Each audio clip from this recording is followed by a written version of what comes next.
धर्मांतरण तो वो होता है भाई साहब, यदि हमने किसी को चाकू की नोक पर, पिस्टल के नोक पर हम जबरदस्ती लाकर बैठा है।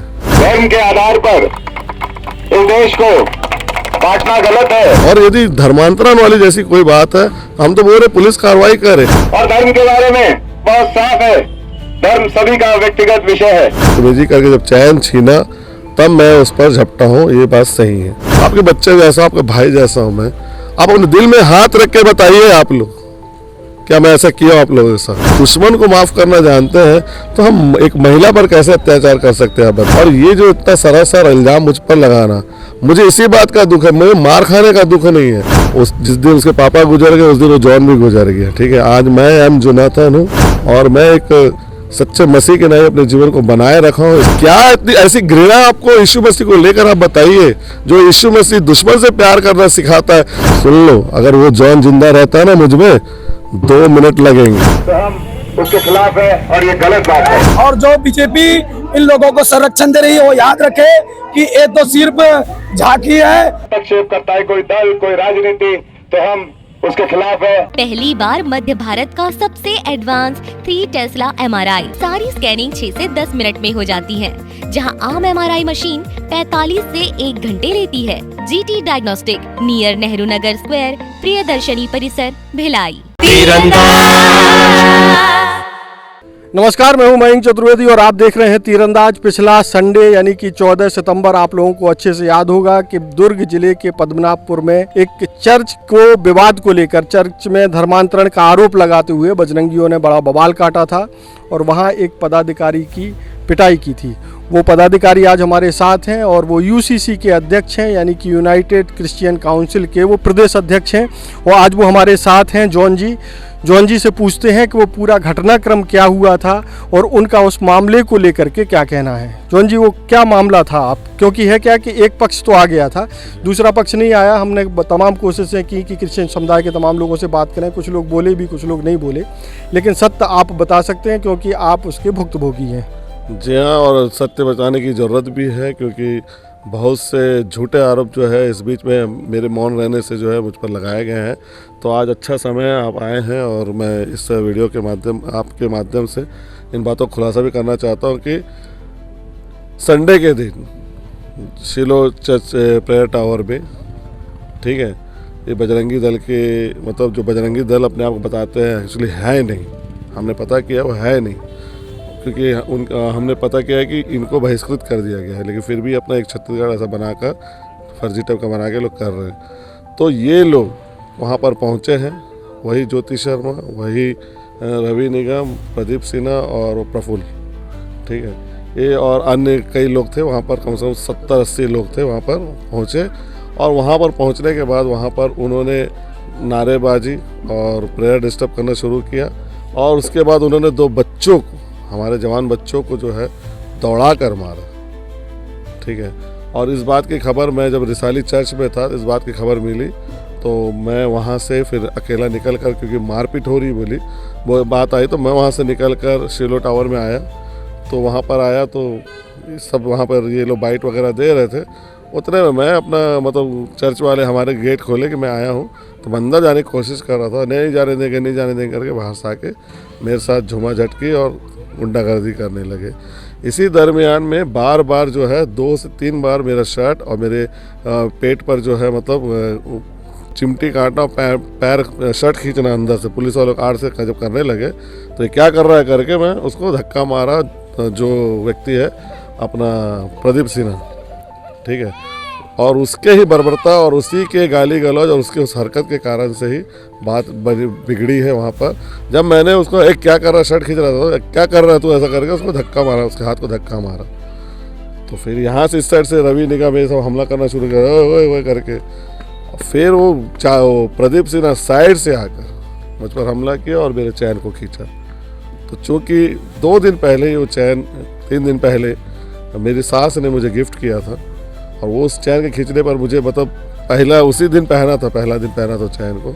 जब उसको खींच कर इस प्रकार से जाने लगा तो मैं उसको पकड़ने लगा, क्योंकि वो चैन मेरे लिए बहुत महत्वपूर्ण था। एक मेरी विधवा माँ ने, सास ने मेरे लिए, मुझको गिफ्ट किया था। तो मैं उसको पकड़ने लगा चैन के लिए, तो लोगों को लगा मैं मारपीट कर रहा हूँ, इस प्रकार से मुझ पर जो है वो सब टूट पड़े। तो वहाँ पर हमारे एक CISF के रिटायर्ड पर्सन हैं MABLU जी, वो बीच बचाव करने लगे। तो वो बीच बचाव करने वाले व्यक्ति को भी उन्होंने दुश्मन जैसा मारा, ठीक है। और इस प्रकार से उन्होंने अत्याचार हम पर किया और इल्ज़ाम भी हम पर इस प्रकार से झूठा लगाते आ रहे हैं कि मैंने वहाँ पर जाकर बदतमीजी की, मैंने उन्हें धक्का मारा, मैंने उनसे कोई ऐसी बातें की है जो बिल्कुल गलत है।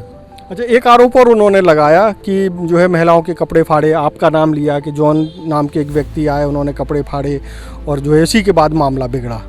और कुछ लोगों ने ये भी कहा कि आपने आकर के गाली दी इसलिए ये मामला बिगड़ा है। देखिए, आप लोगों के पास कैमरा थे, आप लोग भी शायद वहाँ पर थे, ऐसी कोई बात नहीं है।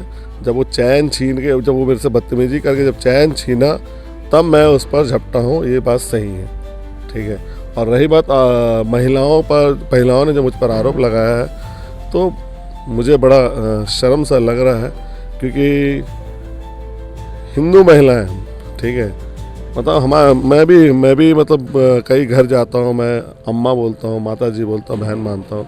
और मैं चूँकि अध्यक्ष हूँ मसीह समाज का, ठीक है, और हम मसीह समाज में, हमारा समाज मतलब प्रभु यीशु मसीह दुश्मन को माफ़, अपनों से तो दुनिया में सब प्यार करते हैं, दुश्मन को प्यार करना मसीहा सिखाते हैं, जैसे सीख हम लिए हुए हैं, ठीक है। जब हम दुश्मन को माफ़ करना जानते हैं तो हम एक महिला पर कैसे अत्याचार कर सकते हैं, आप बताइए। और कहीं पर भी क्या आपने ऐसा कहीं मुझे देखा है आप कि मैंने किसी महिला के ऊपर हाथ डाला है? मैंने तो उस पूरे झगड़े के दरमियान कहीं भी महिला को मैंने देखा ही नहीं, कोई महिला मेरे आसपास नहीं थी। मुझ पर ये टूट कर हमला कर रहे थे, हैं, मेरे कपड़े लोगों ने फाड़े। और ये जो इतना सरासर इल्ज़ाम मुझ पर लगाना, मुझे इसी बात का दुख है। मुझे मार खाने का दुख नहीं है, मैं मार खाया हूँ, मेरा प्रभु भी मार खाया और क्रूस पर जो है अपने शत्रुओं के लिए जो है प्रार्थना किया कि हे पिता इन्हें क्षमा कर। मैं भी वो प्रार्थना करना चाहता हूँ कि पिता क्षमा कर इन्हें। लेकिन ये जो आरोप उन्होंने मुझ पर लगाया है, मतलब महिलाओं को लेकर के मैंने उनके साथ छेड़छाड़ी की, ये आरोप सरासर जो है गलत है और निंदनीय है और अपमानितजनक है।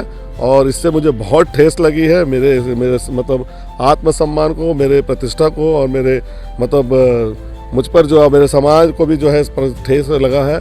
और यही बात है कि आज जो है एक आक्रोश रैली इस प्रकार से प्रकट हुई है। एक बात और उनकी तरफ से सबको बताई गई, मीडिया को भी कही गई कि जो है जॉन एक क्रिमिनल हैं और उनको जो जेल से छूट करके आए, एक क्रिमिनल जो है समाज का प्रतिनिधित्व कर रहा है। तो क्या इस बात में कोई सत्यता है या केवल ये फैलाई गई बात है? देखिए, वो जिस जॉन की बात कर रहे हैं, वो जॉन तो बहुत पहले मर गया है, ठीक है।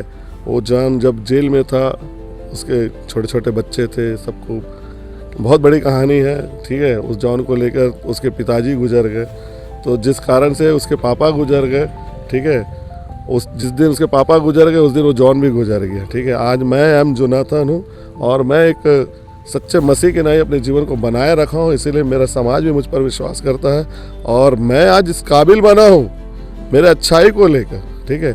और मेरी पिछली बुराइयों को ये लोग दोहरा रहे हैं, ये लोग आज दोहरा रहे हैं। अगर मैं वही जॉन रहता तो बोलते ना, अरे जॉन सुन ले, ये बड़ी बड़ी बातें कर रहे हैं, मैं देख रहा हूँ। तो मैं भी कहना चाहता हूँ, सुन लो, अगर वो जॉन जिंदा रहता ना, मुझ में 2 मिनट लगेंगे। आपकी आंखों में आंसू हैं? जी हाँ, है, मार खाने का नहीं है बॉस। जो आरोप गंदे लगाए ना, उस बात का वाकई में बड़ा मतलब शर्मिंदगी महसूस कर रहा हूँ। औरतों को लेकर इस प्रकार से निंदनीय आरोप मुझ पर लगाया गया है। मैं उन माता बहनों से मैं पूछना चाहता हूँ, आप अपने बच्चों, मतलब आपके बच्चे जैसा, आपका भाई जैसा हूँ मैं, आप अपने दिल में हाथ रख के बताइए, आप लोग क्या मैं ऐसा किया आप लोगों के साथ? फिर क्यों आप इस प्रकार से, क्या इतनी ऐसी घृणा आपको यीशु मसीह को लेकर? आप बताइए, जो यीशु मसीह दुश्मन से प्यार करना सिखाता है, जो प्यार प्यार प्यार प्यार लेकर इस दुनिया में आया, आपका क्या नफरत हो गई यीशु मसीह से, यीशु मसीह के लोगों से? क्या आप इस प्रकार से हम पर टूट पड़ रहे हो? अब आप क्या चाहते हैं? कुछ आपकी डिमांड है या आज जैसे आप लोगों ने एक बड़ा प्रदर्शन भी किया है? देखिए, ये प्रदर्शन विभिन्न दलों के द्वारा किया गया है और उन सब का आक्रोश आज दिखा है, क्योंकि उन्होंने देखा है कि मसीह समाज पर बड़ा अत्याचार हो रहा है, ठीक है। और मैं उन सारे दलों का मैं आभार व्यक्त करता हूं कि वो सब आज इन सच्चाई को जानकर आज कम से कम हम निहत्ते और हम जो असहाय टाइप से लोग हैं, हमारे लिए खड़े हो सके।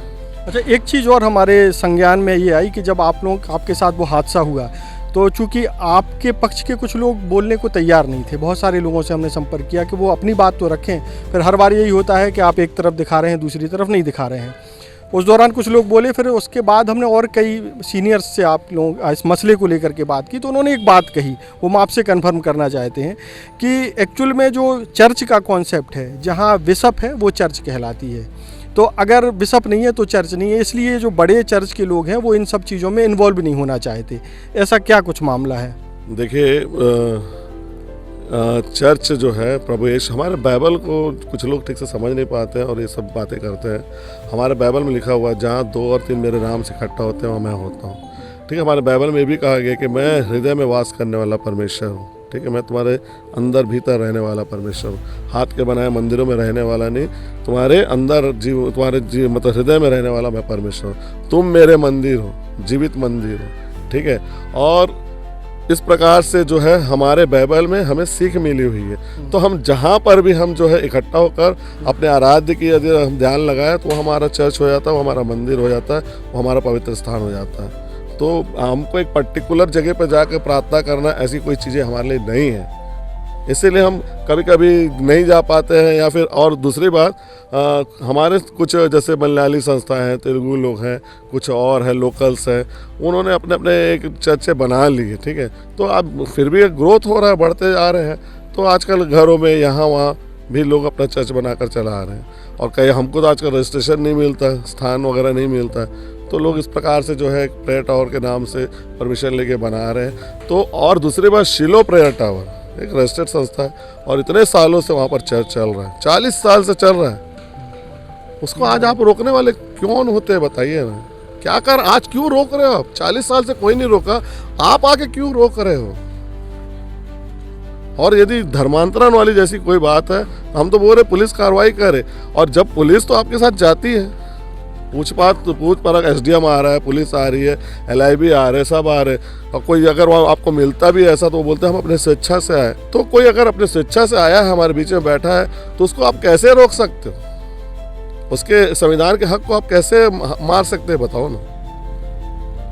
धर्मांतरण तो वो होता है भाई साहब, यदि हमने किसी को चाकू के नोट पर, पिस्टल के नोट पर अगर हम जबरदस्ती ला कर बैठा है, ठीक है, ऐसी कोई बात वहाँ पर आपको मिलती ही नहीं है।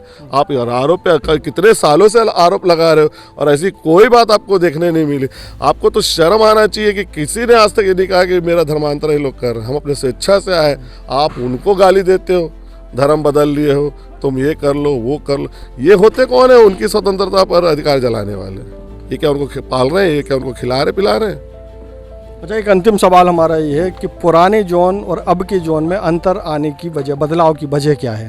पुराने जॉन और अभी के जॉन में अंतर आने का एक ही कारण है, प्रभु यीशु मसीह। क्योंकि उन्होंने अपने वचन में कहा था, एक बार मैं जेल में था तो मैंने वहाँ पर पढ़ा, एक पत्रिका मिली, बाइबल पन्ना, फटा हुआ पन्ना, वहाँ लिखा था कि एक माँ दूध पीते बच्चे को भूल सकती है, परंतु मैं जो मुझ पर विश्वास करता है, मैं तुम्हें ना भूलूंगा, ना त्यागूंगा, ना छोड़ूंगा। तो मैंने उस दिन अपने मन में ठाना, यदि तू ऐसा ही है तो देख, आज मैं एक अनाथ की स्थिति में हूँ। ठीक है, मेरे घर द्वार सब उजड़े हुए हैं, परिस्थितियाँ मेरी खराब है, मेरे माता पिता यहाँ नहीं है, आंध्रा में रह रहे, मेरे बीवी बच्चे छोटे छोटे हैं। ठीक है, और हम लोग कब्जे वाले जैसे घरों में रह रहे। अगर तू सचमुच में है तो आज से मैं तुझे मानना शुरू करता हूँ, तू मेरे जीवन में ऐसी बात कुछ करके दिखा दे। और सचमुच में मैं आपको बता रहा हूँ, हमारे बाइबल में लिखा हुआ है कि आसमान के झरोके खोलने वाला परमेश्वर है, पत्थर से पानी पिलाने वाला परमेश्वर है। उसने सचमुच में मुझ जैसे गरीब, ठीक है, एक बेसहारा अनाथ, मतलब एक ऐसी स्थिति में मैं जो आ गया था, ऐसी दयनीय स्थिति से परमेश्वर ने उबार कर आज मुझको छत्तीसगढ़ यूनाइटेड क्रिश्चियन काउंसिल का अध्यक्ष बनाया। तो क्या ये इसका कारण केवल प्रभु यीशु मसीह, उसकी शक्ति, उसकी सामर्थ्य, उसकी दया है। अन्यथा मैं आज मेरे में कोई योग्यता नहीं थी। तो ये थे जॉन जी जो कि बता रहे थे कि उस दिन क्या हुआ था 14 सितंबर को। आप लोगों ने बहुत सारे वीडियो देखे होंगे, इनके साथ काफ़ी मारपीट की गई थी, इनको दौड़ाते करके पीटा गया था, इनके कपड़े फाड़ दिए गए थे, इनसे बात नहीं हो पा रही थी। और आज ये हमको मिले तो हम लोगों ने इनसे इनकी बात आप तक पहुंचाने का काम किया है। और एक बात बताना चाहता हूं जी, एक और बात बताना चाहता कि ये कुछ लोग हैं, रतन यादव, रवि निगम, छोटा लड़का, हमसे बहुत छोटा है रवि, ठीक है, बहुत छोटा हम लोग से, और जितने छोटे हैं ये सब लोगों के सर पर ऐसे हाथ रखकर इन्हें जो है संरक्षण देकर ये अपनी एक ठोक दुकानदारी चला रहा है ये इंसान, और उस ज्योति शर्मा जैसी महिलाओं को रखकर, ठीक है। और छोटे छोटे बच्चों को ये लोग किस प्रकार से देखिए धर्म के नाम से गुमराह कर रहे हैं। क्या आप न्यूज़ में पढ़े लिखे हैं, ठीक है, मैं भी पढ़ा लिखा हूँ। हम पढ़े लिखे लोगों को इतना समझ में नहीं आता कि हमारा देश में धर्म की बात करना जायज़ नहीं है। यदि हम धर्म की बातों को लेकर उन्माद करेंगे, झगड़ा करेंगे, तो हमारा देश बर्बाद हो जाएगा। आप इस बात से सहमत है कि नहीं, मैं आपसे पूछना चाहता हूँ। ये तो हमारे से तो सवाल समाज से पूछिए, आप पत्रकार से क्या सवाल पूछना चाहता हूँ ना, आपके माध्यम से ही समाज से पूछना चाहता हूँ। आज ठीक है, हम लोग हैं यहाँ पर, आप लोग हैं सब, मैं सम्मान, मेरे तो बहुत हिंदू दोस्त यार, मैं तो हिंदुत्व को मतलब मुझे कोई, मैं तो मंदिरों में जाता हूँ, हर जगह जाता हूँ, मैं तो जेल में भी पूजा पाठ करता था, अपने दोस्तों के साथ नवरात्रि में बैठता था, भजन करता, मेरे को मतलब कोई चीज़ें मेरे को आपत्ति नहीं है, मैं करते आया हूँ। और क्योंकि मेरे दोस्त इतने अच्छे हैं, हिंदू दोस्त, मैं उनके साथ उठा बैठा हूँ, वो हमारे घर में आके 300 से 400 लोग हमारे घर में आके खाना खाते हैं हर क्रिसमस में। हमारे यहाँ विधायक आते हैं हमारे घर में क्रिसमस में खाना खाने के लिए। तो हमारा प्रेम है ना, अगर हमारे अंदर वो हिंदुत्व को लेकर कोई दोष रहता तो क्या वो आज हमारे घर में आते क्या? अभी कौन कौन से संगठन आपके साथ आए हैं?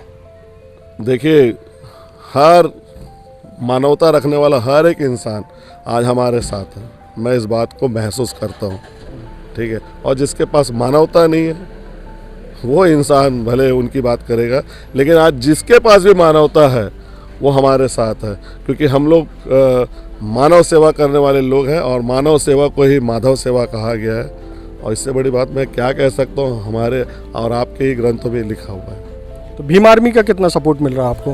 भीम आर्मी का तो तहे दिल से सपोर्ट है, ठीक है, लेकिन हम भी उनको मिसगाइड और हम उनको लड़ाई झगड़े के लिए यहाँ नहीं बुलाते हैं, ठीक है। आज देखिए, हम लोग शांतिपूर्ण ढंग से उन्होंने विरोध किया और हमने उनको समझाया, चले गए, नहीं तो वो बैरक्स लाद कर भी हम आगे बढ़ सकते थे, लेकिन ऐसी कोई भी अपनी बात हम होने नहीं दिए। ये मसीहत है। तो ये थे जॉन जी, जो कि पूरा घटनाक्रम बता रहे थे, और आपको भी बहुत कुछ नहीं मालूम होगा जो जॉन जी से अब पता चला, क्योंकि पहले एक पक्ष आया था। पूरे प्रदेश में मसीह समाज के साथ हो रहा है अत्याचार, मारपीट, कुछ तथाकथित बजरंग दल के लोगों के द्वारा हमारी माताओं बहनों की इज्जत पे हाथ डाला जा रहा है, हमें मारपीट किया जा रहा है। सरकार का, बीजेपी का पूरा संरक्षण इन गुंडों का है, जिसको किसी भी प्रकार से भीम आर्मी बर्दाश्त नहीं करेगी। क्या चाहते हैं आप लोग? हम लोग ये चाहते हैं कि बजरंग दल को बैन किया जाए, और जो बीजेपी इन लोगों को संरक्षण दे रही है वो याद रखे कि ये तो सिर्फ झांकी है, आगे मुख्यमंत्री आवाज घेराव करेंगे, उस दिन आप लोगों को एहसास हो जाएगा। सरकार के खिलाफ में भी आप लोगों ने नारेबाजी की है, क्या कुछ मंशा और क्या कुछ मांग है आप लोगों की? पूरे प्रदेश से लेके केंद्र तक भारतीय जनता पार्टी की सरकार है, जो कि धर्म को लेकर चुनाव जीती है, और धर्म के नाम पे दंगा कराने वाली यही एकलौती पार्टी है जो गुंडागर्दी कराने के लिए बजरंग दल जैसे संगठनों को, हमारे मसीह समाज के भाइयों को मारपीट करने का काम करते हैं। मेरा नाम देवेंद्र मेहर से, भीम आर्मी रायपुर का जिलाध्यक्ष। तो हम उसके खिलाफ है और ये गलत बात है। अभिव्यक्ति की आजादी की बात कही गई है। हमारा संविधान कहता है कि हर व्यक्ति को अभिव्यक्ति की आजादी है। धर्म के आधार पर इस देश को बांटना गलत है। और साथ ही साथ मैं कहूंगा, भारत देश का संविधान बना तो हम सभी के रिप्रेजेंटेटिव उस समय उस सभा में थे, और सबकी बातों को उसमें अवसर दिया गया। हमको एक समानता के साथ देखा गया। और धर्म के बारे में बहुत साफ है, धर्म सभी का व्यक्तिगत विषय है, और वो व्यक्तिगत विषय उस व्यक्ति का अधिकार है। अगर उसके व्यक्तिगत विषय में कोई हस्तक्षेप करता है, कोई भी हस्तक्षेप करता है, कोई दल, कोई राजनीति, तो हम उसके खिलाफ है, और ये गलत बात है।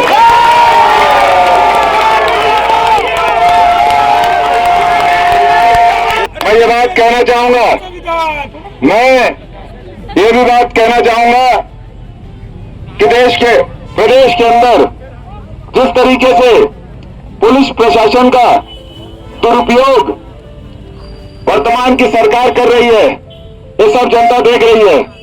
कैसे पुलिस मूक दर्शक बनकर कुछ लोगों को अत्याचार करने की आजादी देती है। ये संविधान और भारत की आत्मा पे एक प्रहाराघात है और हम सबको एकजुट होकर इस भारत की अस्मिता के लिए काम करना है।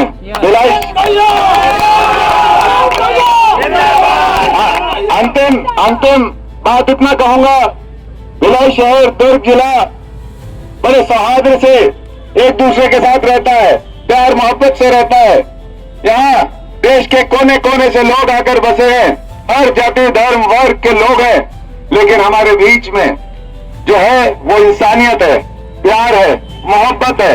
और इस इंसानियत को, प्यार मोहब्बत को कोई भी खत्म करने की कोशिश करेगा, हम नहीं होने देंगे। मैं आप सबको कहना चाहता हूं, हमें लोग चाहे जितनी लाठी डंडा उठा लें। तो अब देखते हैं कि आप लोग कितना संयम बरतते हुए और शांति बनाए रखते हैं, क्योंकि विवाद की कोई सीमा नहीं है। विवाद तो कभी भी कितना भी बढ़ाया जा सकता है, लेकिन विवाद को शांत करना ही सबसे बड़ी अक्लमंदी है।